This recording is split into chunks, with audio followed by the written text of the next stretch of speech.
What's wrong, sunshine? Oh, you're having trouble sleeping, are you? Oh, I'm so sorry to hear that. I know you've had a tough couple days recently. I can completely understand why you might be having difficulty sleeping as a result of that.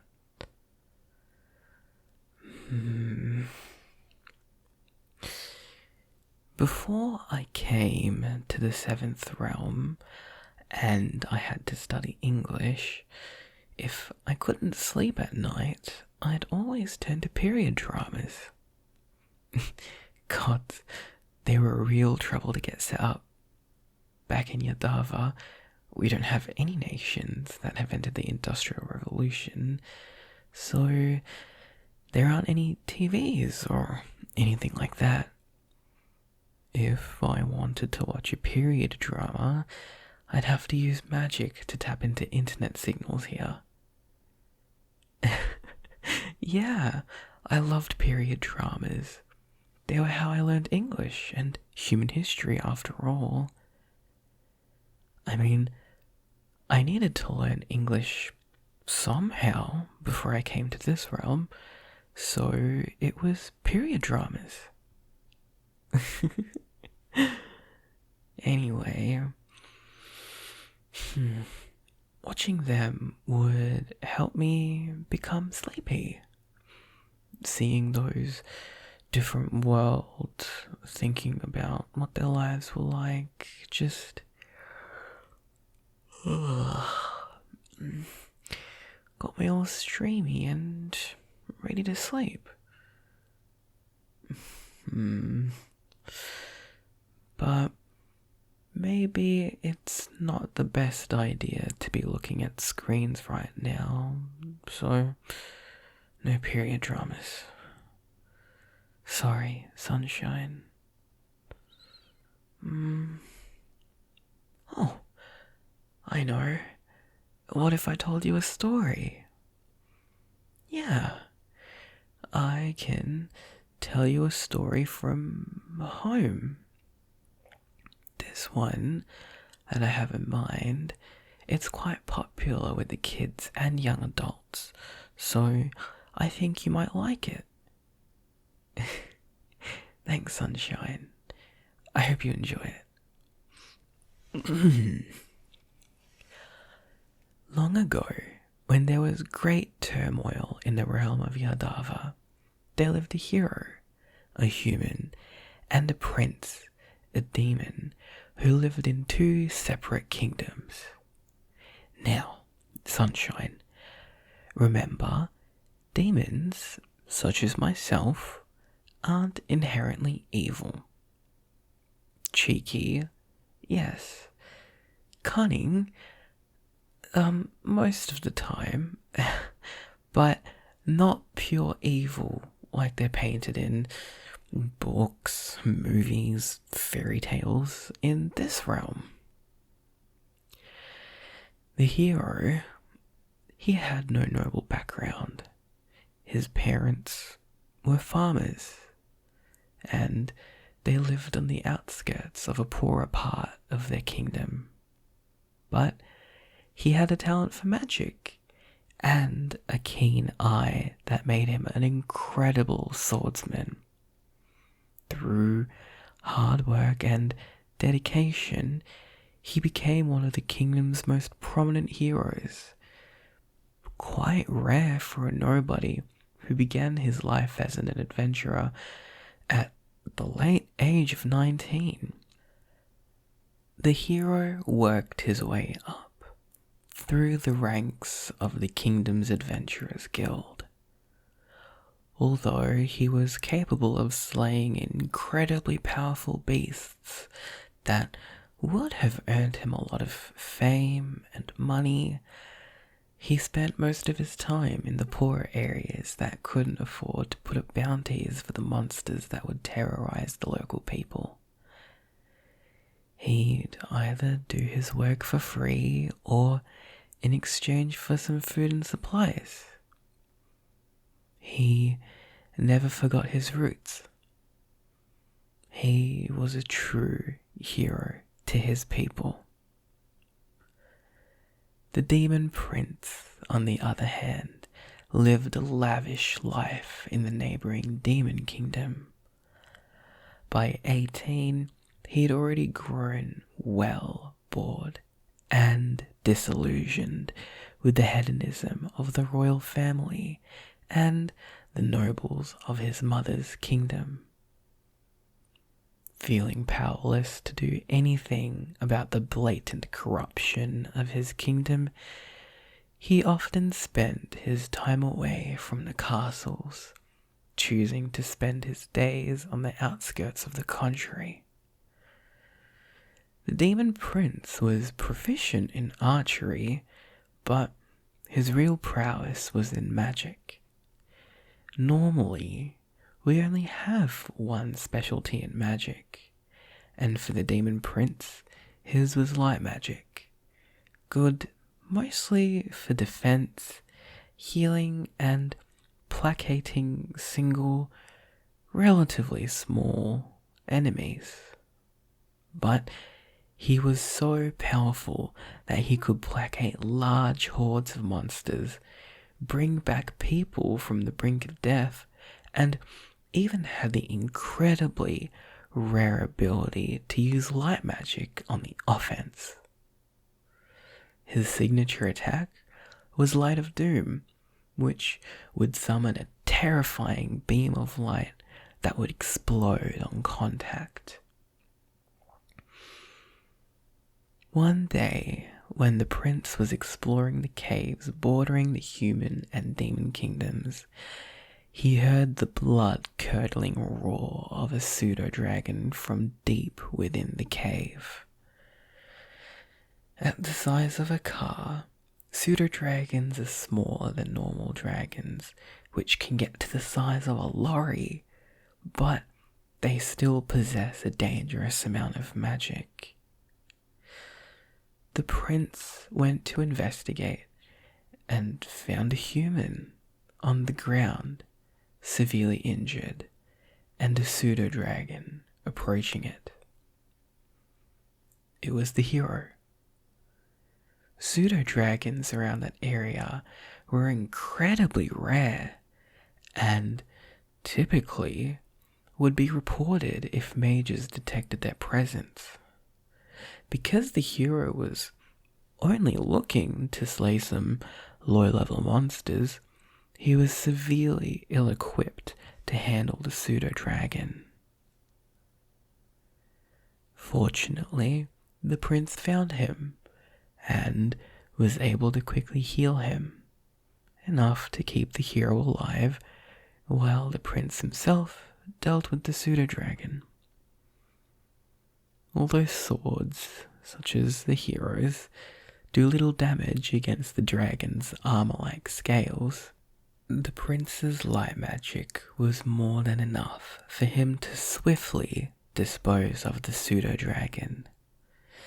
The prince was then able to fully heal the hero's injuries, fetching him water and sugar snap berries while he slowly regained consciousness and to help him regain his strength. When the hero opened his eyes, he was enchanted by the prince peering at him with unabashed curiosity. The demon prince had maroonish white skin, crimson hair, and piercing pink eyes. He was also believed to be incredibly handsome. The hero, although equally handsome, on the other hand, had tanned skin with brown hair and brown eyes. It can't be denied that there was a special connection formed the moment they locked eyes. After the incident at the cave, the prince and the hero would spend every spare moment they had with each other. While the prince would accompany the hero on his quests around the outskirts of their kingdoms, the hero would be invited to several dinners at the demon royal family's castle. As courtesy to reciprocate, the hero invited the prince to his home, much to his parents' embarrassment of hosting a foreign prince in their quaint cottage. But as time went on and the kingdoms grew, territorial conflicts emerged. Each kingdom laid claim to the fertile lands at the base of the mountains. They were incredibly rich in nutrients, and the mountains were extinct volcanoes, so they received good rainfall during the summer months. The outskirts of each kingdom were also expanding rapidly, to the point where the borders of each kingdom were starting to get blurred. After diplomatic relations broke down, the human kingdom declared war on the demon kingdom.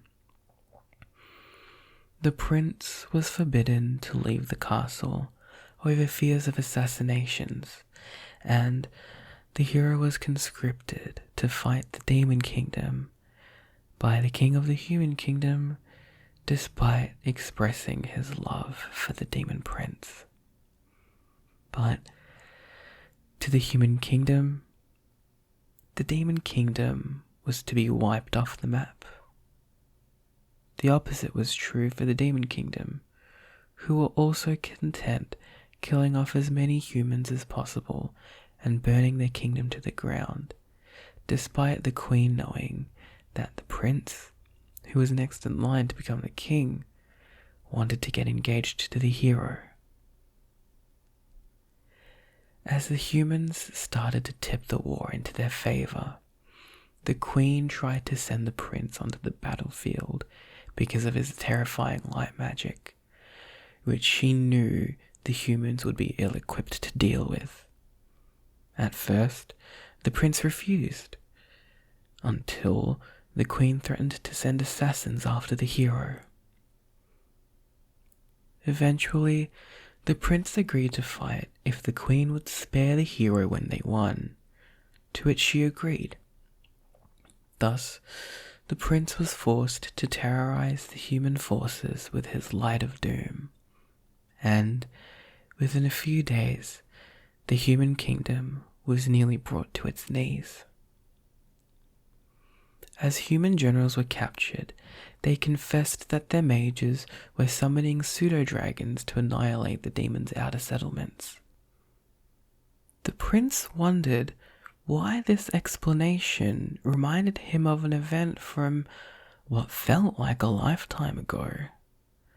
After threatening other generals personally, he learned of a blood-boiling act by the humans. The king previously wanted to dispose of the hero by having mages summon a pseudo-dragon in a cave, then send the hero to his death under a false quest of having to kill a few lowly goblins. The king wanted to get rid of the hero as he was helping to build up poorer communities that the king used as buffer areas between dangerous monsters and the richer parts of the kingdom that housed the nobles.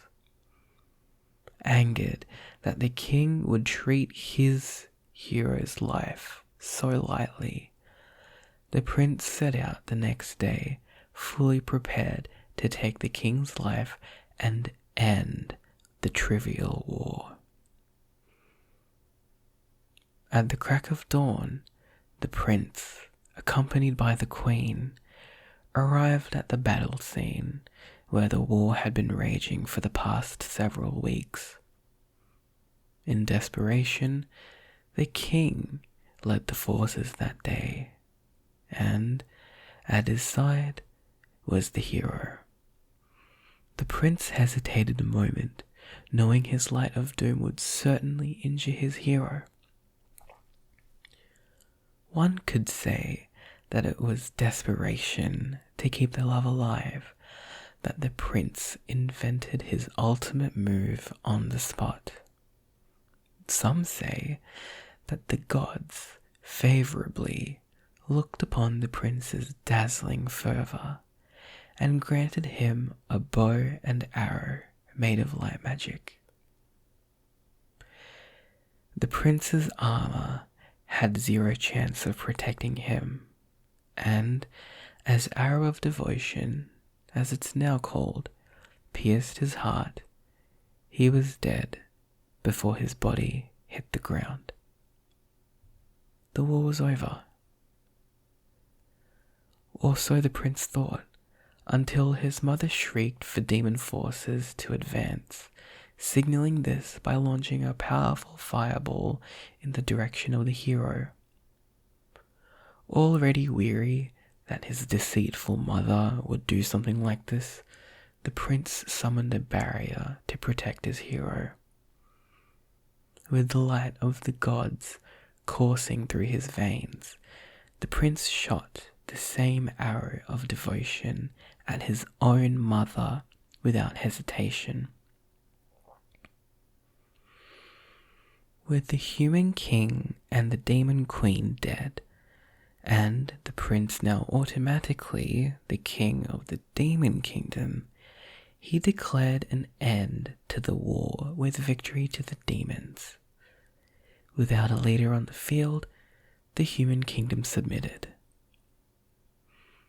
The now king decided to combine the human and demon kingdoms, ushering a new era of humans and demons living harmoniously. By combining the names of the hero, Arkan, and the demon prince, Lucas, the kingdom of Arkaluk was thus born. The prince and hero were eventually married and spent the rest of their lives together ruling over the kingdom, overcoming the deep-rooted corruption from the previous royal families together and building up their country into the prosperous and harmonious kingdom it's known for today. The tale of the prince and the hero spread like wildfire, and it eventually became tradition for demon-human newlyweds to give each other sugar snap berries and cream as a sign of love, the way the prince did for the hero when they first met. And that's the end of the story. And I have a little secret for you, sunshine. I'm actually descended from Arkan and Lucas. Yep, that's right. I'm royalty. Actually, I'm the first in line to ascend the throne. Yep, the throne of Arkaluk. But that probably won't happen for a while. Yes, I'm Prince Daiki. Why won't it happen? Oh, well, my parents are pretty young, it's pretty peaceful in the kingdom, and on the continent of Yadava these days. And we have this dragon named Iskandar who protects us as well. I mean, I haven't been able to contact him for a few days, but that happens every... Well, it's happened once before, when I first came to this realm. I don't think it's much of an issue. But anyway, major political upheaval isn't a big concern of mine right now. What I am worried about, though, is you getting to sleep, sunshine.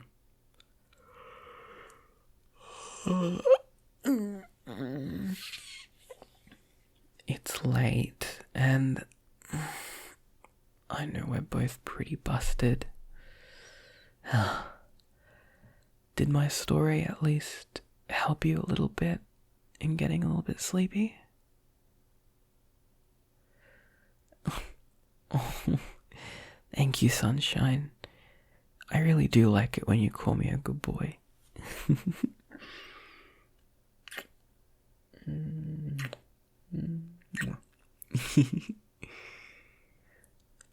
Yeah, I'd love to rest in your arms.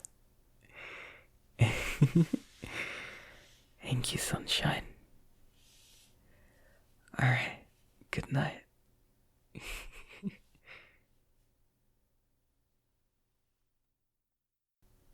Hi there. Thank you so much for listening to this audio. If you liked it, feel free to leave a like and a comment. It really goes a long way in helping out my channel. And if you really liked it, you can consider subscribing as well. This is one of 2 series on my channel that I plan on remaking at the moment. There's this one with the character Daiki, which is Japanese for brilliant or bright. And the second one is with Emerald, the werewolf.